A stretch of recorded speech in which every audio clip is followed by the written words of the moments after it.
भारत और अमेरिका के सैनिकों के बीच जॉइंट वॉर एक्सरसाइज की 20वीं सीरीज चल रही है। 9 सितंबर से शुरू हुई ये वॉर एक्सरसाइज राजस्थान के महाजन फील्ड फायरिंग रेंज में चल रही है। ये हिंदुस्तान की सबसे बड़ी फायरिंग रेंज है जो गोलियों की तड़तड़ाहट से गूंज रही है।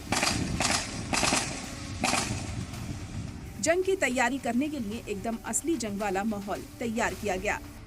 ताबड़तोड़ गोलियां चली और नॉन स्टॉप आग बरसाते गोले दिखाई दिए। इसके साथ ही आसमान में गड़गड़ाते हेलीकॉप्टर भी नजर आए।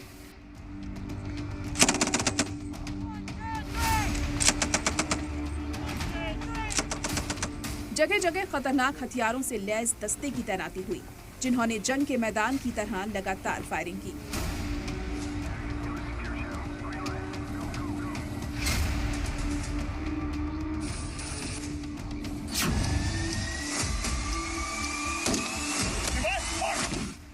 इस बार वॉर एक्सरसाइज में दोनों ममालिक के 600 फौजी यानी कुल 1200 जवान शामिल हैं। मुश्किल चढ़ाई से लेकर कांटे से भरे जंगलों तक, आसमान से लेकर जमीन तक, सुबह की पहली किरण से लेकर रात के अंधेरे तक जंग के मैदान में दुश्मन को शिकस्त देने के लिए दोनों फौजें एक दूसरे की तकनीक को सीख रही हैं।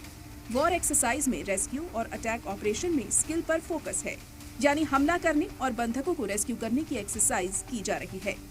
इस वॉर एक्सरसाइज में दोनों ममालिक के फौजी काफी मुश्किल टास्क पूरा कर रहे हैं। हिंदुस्तानी फौज के जवान किसी भी हालात में बिना रुके दुश्मन का सामना करने की तैयारी कर रहे हैं और ये तैयारी 22 सितंबर तक चलेगी। ब्यूरो रिपोर्ट, सलाम टीवी।